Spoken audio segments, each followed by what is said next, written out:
Uyazi pheni sanibona ngethemba ukuthi niyaphila. Yazi konke engifikelayo la. Yazi kunomuntu okade esegeza kuthi unesilwane omunye kuthi unespoki kodwa kade esegeza. Kodwa manje ukugeza kwakhe umehluko awukho. Uyazi pheni yokuzalwa newele. Kodwa iwele ozalwa nalo bese lingaphili futhi lingaphuphumi. Kodwa ube newele likamoya. Ube nomuntu ngiyakubona ukuzalwa wembethe. Lokho abantu abakusho ukuthi mawusukuzalwa wembethe usuke kukhona umuntu osucha. Ngikubeka eceleni lokho. Ingubo uyilungise but uyazi pheni yokuzalwa newele elingaphili ngenyama bese liphila ngespirituality. Uthola ukuthi zonke into zakho zenzayo azilunge, zifasile, zibophekile, zithule zithe tu noma azihambe kahle ngenxa ukuthi zibanjwe uwele. Uthini ke manje uNkomosi nangoke seqala ke manje sisikhuluma into esingayizwa kahle. Ukhuluma ngani? Kunomuntu oke azalwe yedwa ngokwenyama kanti ngokomoya akayedwa mobili. Umbona kanjani lo muntu? Umbona ngokuthi mengene esitolo no 200 ezothenga into ka 50 rand aphume sephethe u1 rand 50 sethenga zonke izinto ezingena sidingo. Umbona ngokuthi mengene esitolo eyothenga ibhlukwe noma eyothenga amateki abone amateku afana kodwa futhi engathi angane same pair but different colors. Umbona ukuthi mayethenga iskate engathi angasithenga sibe sisodwa engathi yonke into yakhe engathi angayenza ihambe ngambili noma icishe ifana angazi nayo ukuthi kanjani. But ngizama ukuveza angizungena deep.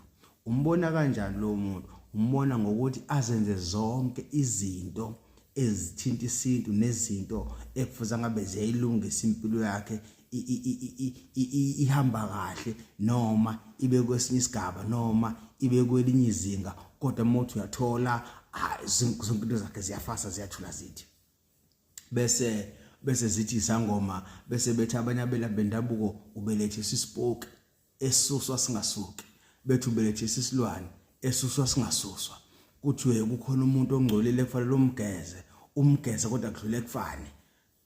Uyazi lo phendle kanti inkinga wembethe umoya womuntu okwakufanele uphile wangaphila kodwa wasewehle wezemhlabeni wathi uzophila kuwena. Uyazi lo phendle kunomuntu okuthola ukuthi uyedwa kodwa futhi mbili. Lo muntu okanjalo umbona ngokuthi abuye asolwe kuthiwe khona izinto azenzile engazenzanga. Kunabantu abasejele ngenxa yalona. Kunabantu asebahamba emhlabeni ngenxa yalona. Kunomuntu akathandwa manje akathandisiseki. Omunye kuze kuthiwe kunezinto azenzayo kodwa yena ebemsulwa ngenxa yalona.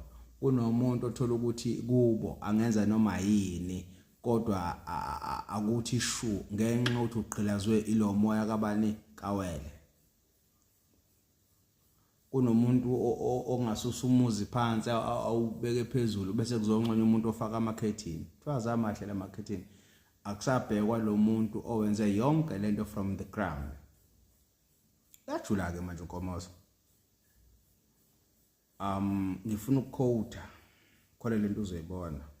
Ithenye ingane wema uyazi ukuthi thina sasibabili esikushingana encane.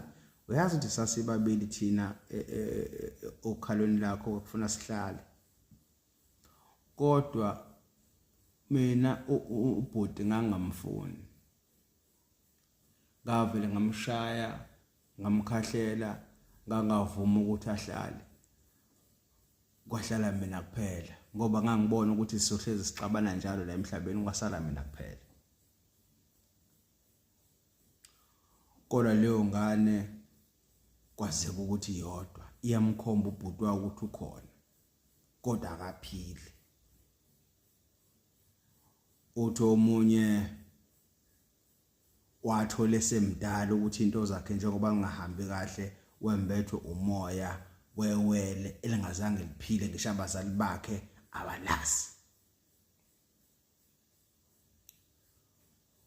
Kunomuntu oke wafika esigodlweni ezongibheka uthi Nkomose wena ongitshelile ngithi mina ini uthi Nkomose wena ungitshele ukuthi izinto zami zibanjwe iwele but mina lo muntu bengakazi ngimtshele yonke lonto ngoba kunabantu abake bafike kumina esigodlweni othola ukuthi vele sebeyazi ukuthi banankingane.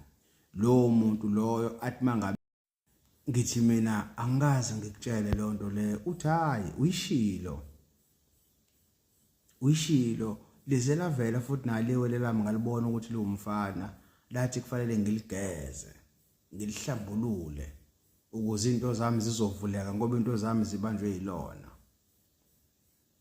So manje sengisho ukuthi ke mina ke kwenye inkathi kufanele ukubheke impilo yakho indlela izinto ezenzeka ngayo ukuthi mhlawumbe wena ukhona kulabo bantu laba bakanjalo. Awembethwe yini lo moya oyileso simo leso. Uma ukuthi lo moya ukhona empilweni yakho kwembethe noma lezi zinto ezikanjalo ziyenzeka kufanele uyilungise ngoba kunomuntu okunye enkathi omunye umuntu akaphuphe ehamba nomuntu kodwa uthola ukuthi akamazi. Omunye uyamvikela, omunye uyamlwisa, omunye uyamlekelela ezintweni zonke. Omunye uthola ukuthi kwenye inkathi makukhona into ezokwenzeka kuvele nje kufika umuntu ocisha lingane naye mhlawumbe umthathe ungaphansi ebese mthetha kuzoba ukuthi nokuthi kanti ilo moya walowo muntu. Kunomuntu okuthola ukuthi uyiwele kodwa akalona iwele enyameni uyiwele kuphi emoyeni. Julileke lento engishoyo. Ngicabanga ukuthi umuntu ongajulile ngespirituality ngeke aze understand lento engishoyo. Akuyona yengane, idinga umuntu okwazi ukuhlaziya, idinga umuntu okwazi ukuzibuka futhi izinto nozaziyo. Uthola ukuthi umuntu kwispirituality mbili unewela akalazi yena. Mhlawumbe umuntu beze bethi abantu ayikhona ingane yachitheka noma yaphuphuma kuma wakho ngoba sithi mase siyabheka khona umuntu ohamba naye khona makhona umuntu ophila kuwena kodwa manje lo muntu owakini kodwa manje ukweleke ngani ngethunzi lesinyama. Umuntu ahamba ayobuza kubazali bakhe kuthi hayi ayikho ingane yachitheka ayikho ingane yaphuphuma kanti wembethe umoya kabani, wembethe umoya kawele, wembethe yiwele kodwa elingaphilanga enyameni kodwa eliphilayo ngokomoya.